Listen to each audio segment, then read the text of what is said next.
Children start learning to read and write when they start having exposure to print in their lives. Babies are quite able to start looking at pictures in books and start understanding that pages get turned and that there's something coming. The way that young children learn is through play. And so when little children get hold of books, they start to make up the story for themselves. That is early reading behavior. It's the beginning of reading. And they start scribbling. Those scribbles are the beginnings of drawing and writing. If you stuck a little child in a room with even 100 books and there was nobody to read those books to them, they wouldn't ever learn to read. They need the mediation of the adult, sharing the story with them and pointing out where the words are, where the sentences are, and so on, in a natural way. Then they play with it and they start developing early literacy skills. The same with writing. If nobody writes around children or with children, they don't understand what the point of writing is. They have no concept of writing. We also like to see a lot of informal activities around reading and writing in addition to the more formal lessons that take place at school. And really in the early years, before primary school even, what we'd like to see is a lot more play and a lot more informally structured activities where children are allowed to make mistakes, allowed to try, allowed to think for themselves, and to compose, particularly in terms of writing. You know, very young children are capable of writing a lot. They're capable of making up stories and writing it. The spelling may not be perfect, but they're capable of using what they know and getting it down there. That kind of emergent writing will only happen, though, if the adults provide an opportunity for children to explore in that way. When you have children who speak different languages in your classroom, we really need to affirm those children's languages through their literacy as well as in other ways. It isn't okay ever to leave children's languages at home. Even if you can only provide very minimal language support, that is significant. And so you do that by including the other languages wherever you can to get the children to feel that their languages are welcome in the classroom. And one of the best ways to do this is to try and get hold of storybooks in the languages that the children speak at home. Sometimes teachers don't even know which languages children know.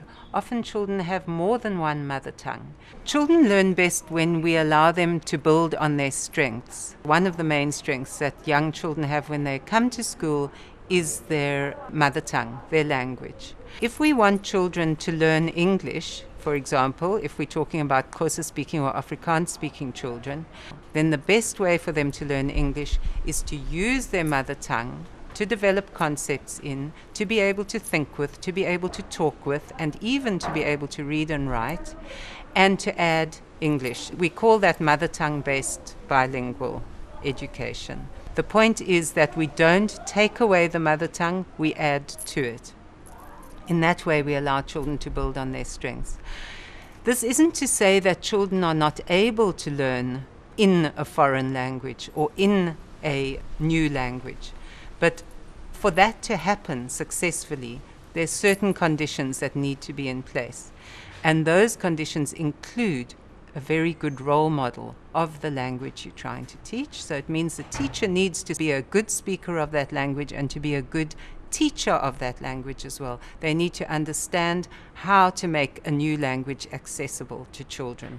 And lessons where the teachers use lots of visual props and find ways of making what they're teaching comprehensible are going to be the kind of lessons that will get children drawn in and help them to learn. When we think about how we'd like to get children learning to read and write, we need to consider the conditions which children are growing up in and the kind of experiences that they have in their home lives, in their communities, and in school in order to get a full picture of what it is that they need so that they become inspired and motivated and keen to learn. What we found is that in South Africa, where we have a situation where there are many languages for one, and many children have to learn in a language that isn't their mother tongue, they struggle because at home they don't have books in their own language, they don't have stories read to them, and when they come to school, they're exposed to methods which largely concentrate on phonics and on sounds and putting together the bits that make up the whole picture, which is literacy or reading and writing. In fact, reading and writing is much more than just sounding out and building things up bit by bit. It requires children to understand why we read and write. It needs to be meaningful for them, and it needs to be enjoyable. The key for us is that children love stories. We all love stories. We need to use the stories that are out there in the mother tongues of the children, but also in the additional language. I mean, English, there's not a problem. There's so many different stories. Obviously, one needs to think about what is culturally appropriate. But we use storytelling as a bridge to reading, and we create lessons that are around this meaningful text. You'll see in 2 lessons, the one mother tongue lesson and the traditional language lesson, that both of those lessons are based on stories, on storytelling, and also on story reading. When children are exposed to stories in that way, they develop really rich language. Their minds are expanded into other worlds, other situations, ways of being, vocabulary, you name it, everything happens in a story. And then the teacher is able to use that, as well as the enthusiasm that's generated, in order to create a lesson. But it was all done in a way that came from a meaningful whole to begin with. And so it captured the children's imagination. They flew with it. You can see from those lessons that those children are totally captivated by what the teacher is doing with them. When children experience literacy learning through meaningful whole language, in the sense that they start with a story or a recipe or a rhyme or a song, it's something that makes sense to them. And they use the strengths that they have. And one of the things that children are great at doing is remembering and memorizing. So they immediately start memorizing the words. They get what Margaret Meek called the tune on the page. So they know the tune of the language. And they also get this very rich vocabulary, metaphoric language, words that you wouldn't normally use even in speech. They get it in context, so they grow to understand the meaning. So you use those kind of texts to teach reading and writing, and you find that children don't even notice that they're, for example, doing a phonics lesson where they're thinking about how you might spell scissors and why there's a C in the middle and it's not skizzers, or if they're Xhosa-speaking children, they might even think.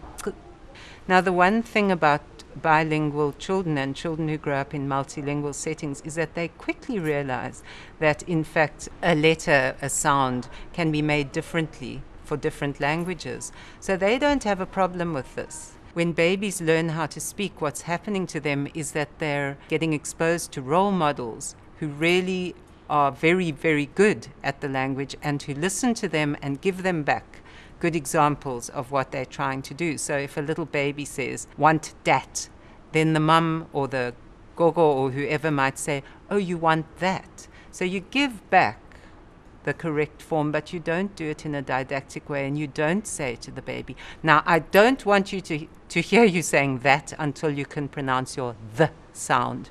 Reading and writing are also language. They're written language. And as written language, there are many similarities to the way that oral language is learned. And it sometimes feels that in schools we've forgotten that completely. And so the way that we create lessons ignores that whole area of meaning making, of purposefulness, of mentoring, of role modeling. If in a lesson the teacher reads to the children, she reads aloud to the children, she's role modeling good reading. okay? And they're listening as well. And by the way, we need to remember that listening is also part of learning to read and write. And then when the teacher writes with the children, when they do shared writing, the teacher is role modeling that writing. And the children are again listening, and then they're also reading back what has been written. So we see that reading and writing work together, and they work together with speaking and with listening. None of these skills occur on their own in real life. And so a good classroom will have all of those elements working together in meaningful ways, and then at some points you do a little lesson where you want to hone in and notice something in particular.